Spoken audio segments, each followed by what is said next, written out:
Hello दोस्तों, आज की हमारी कहानी है अधूरी शादी, भाग नंबर 1। पर डैड, ऐसे कैसे मैं शादी कर लूं? मतलब ना मैं उसे ढंग से जानता हूं, ना मैं उससे ज़्यादा मिला हूं। फिर ऐसे कैसे आप अचानक से ये फैसला ले सकते हैं कि कार्तिक में तुम्हारी कैफियत समझता हूं, पर तुम भी तो यहाँ के हालात देख ही रहे हो ना। ऐसे में अगर आज ये शादी नहीं हुई तो सब कुछ बिखर जाएगा।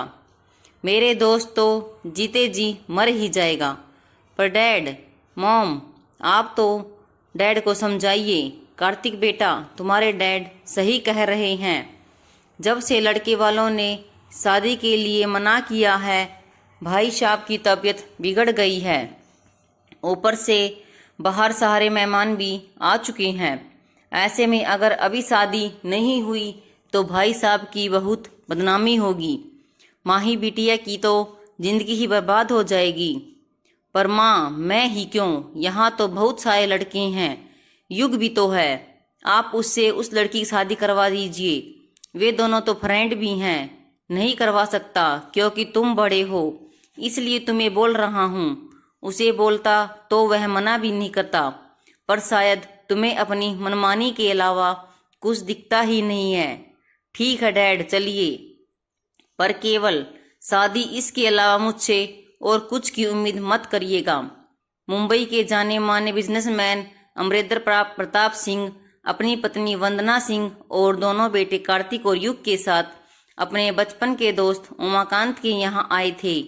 आज उमाकांत जी की बेटी माही की शादी होने वाली थी, पर एंड टाइम पर लड़के वालों ने 10 लाख रुपए कैश की डिमांड कर दी। उन्होंने फोन किया था कि अगर उमाकांत जी पैसे का बंदोबस्त कर लेंगे तभी बारात आएगी, वरना नहीं। अब उमाकांत जी साधारण शिक्षक थे। इतनी बड़ी रकम का इंतजाम करना उनके लिए असंभव था। पर बाहर मेहमान सब आना शुरू हो गए थे। यह सोचकर वे बहुत परेशान हो गए। उनके सीने में दर्द होने लगा। अमरेंद्र जी ने तुरंत डॉक्टर को फोन किया। माही को भी रोकर हालत खराब थी। वंदना जी उसे किसी तरह संभाल रही थी। वंदना जी की अपनी कोई बेटी नहीं थी, तो वे माही को अपनी बेटी की तरह प्यार करते थे। उनसे माही की हालत देखी नहीं जा रही थी, तो उन्होंने अमरेंद्र जी को साइड में बुलाकर माही की शादी कार्तिक से करवाने को बोला। अमरेंद्र जी शुरू से ही मन माही में अपनी बहू की छवि देखते थे, पर कार्तिक के स्वभाव के कारण कुछ नहीं कह सके थे। पर आज की परिस्थिति को देखकर उन्होंने कार्तिक को इस शादी के लिए किसी तरह से तैयार कर ही लिया। अमरेंद्र जी ने उमाकांत जी को अपने इस फैसले से अवगत कराया, तो उन्होंने उनके सामने हाथ जोड़ लिया। कृष्ण सुदामा की दोस्ती की कहानी को आज तुमने फिर से दोहरा दिया। तो अमरेंद्र जी ने उनको गले लगा लिया। वंदना जी की आंखों में भी आंसू आ गए। भाई साहब, मैं तो शुरू से ही माही को अपनी बेटी बनाना चाहती थी। जब माही से पूछा गया तो उसने भी सहमति से सर हिला दिया। फिर से फेरों की रस्में शुरू हो गई। सब कुछ जल्दी जल्दी किया जाने लगा, क्योंकि उमाकांत जी की तबीयत बहुत बिगड़ गई थी। उन्हें जल्दी से अस्पताल ले जाया गया, पर उन्हें बचाया नहीं जा सका। माही का रो रो कर हालत खराब होने लगा, तो वंदना जी और युग ने किसी तरह से उसे चुप कराया। घर आकर उमाकांत जी के अंतिम संस्कार प्रक्रिया शुरू की गई। इस सब में युग पूरी जिम्मेदारी से माही का साथ दिया। कार्तिक को तो जैसे इस सब से कोई मतलब ही नहीं था। सब कुछ अच्छे से संपन्न हो जाने के बाद अमरेंद्र जी अपनी पत्नी, दोनों बेटों और अपनी बहू माही को लेकर वापस मुंबई लौट आए। घर पहुंचने पर जब सब घर के भीतर आने लगे तो वंदना जी ने कार्तिक और माही को दरवाजे पर ही रोककर खुद अंदर चली गई। उन्होंने युग को भी अंदर बुला लिया। सर्वेंट्स को भी पहले ही फोन करके सारी तैयारियां करने के लिए रखने को बोल दिया था। जब वे बाहर आई तो उनके हाथ में आरती की थाल और चावल भरा कलश था। युग पीछे से अलता भरा हुआ थाल लेकर आया। यह देख कार्तिक भड़क उठा। ये सब क्या है मॉम? मैंने आपको पहले ही इस सब के लिए मना किया था, तो फिर ये सब? इस पर युग मुस्कुराते हुए बोला, डोंट वरी भैया, ये तो बस आपके और हमारे प्यारी सी माही के वेलकम का प्रोसेस हो रहा है। आखिर माही पहली बार अपने ससुराल आ रही है, तो आज कुछ अलग सा होना तो बनता ही है। वंदना जी, हाँ, तो नई बहू ऐसे कैसे बिना गृह प्रवेश के अंदर आएगी? कार्तिक, ठीक है मॉम, जो करना है जल्दी कीजिए, वैसे भी मैं बहुत थक चुका हूँ।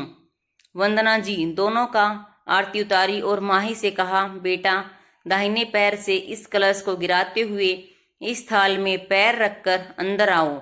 माही धीरे से कलश गिराते हुए अलता वाले थाल में पैर रखा, फिर धीरे से अलता लगे पैरों का निशान पीछे छोड़ती हुई अंदर आ गई।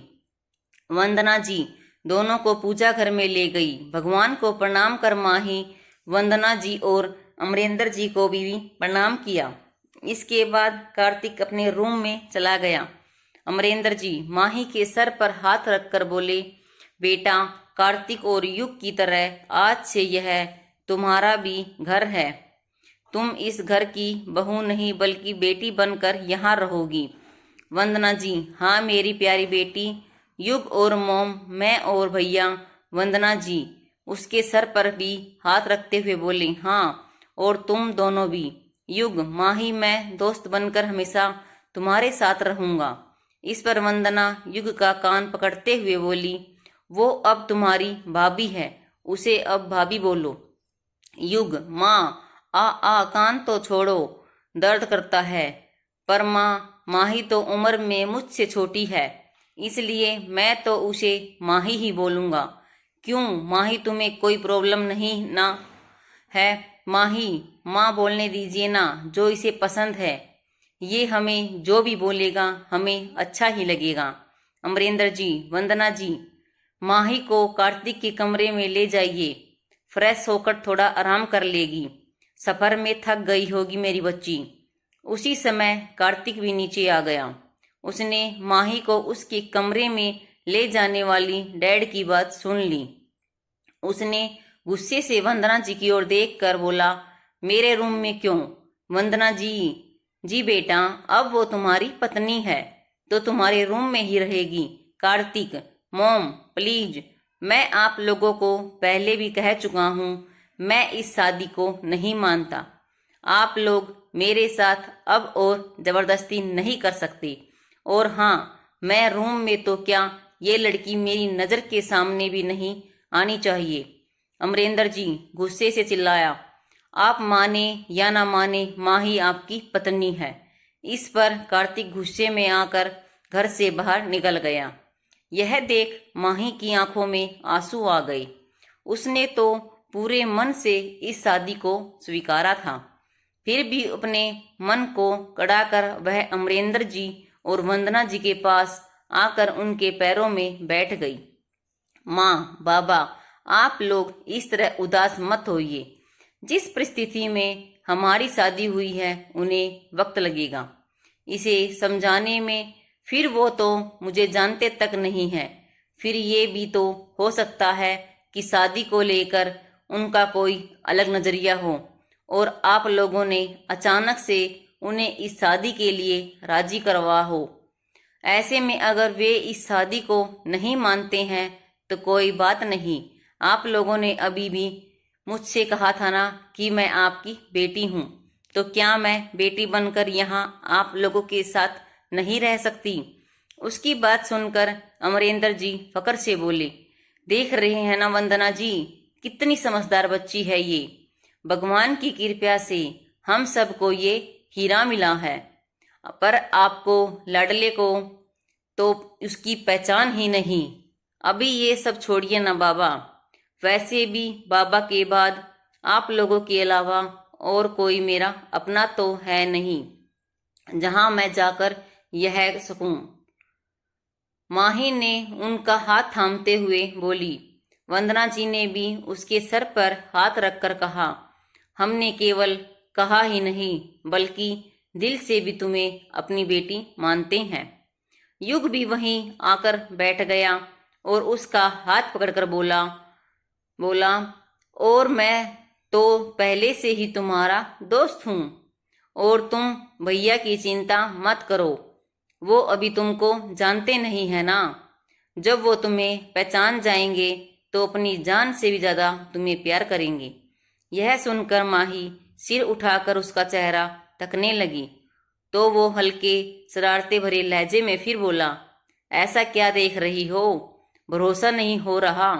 तुम्हें तो कभी मेरी बात पर भरोसा होता ही नहीं।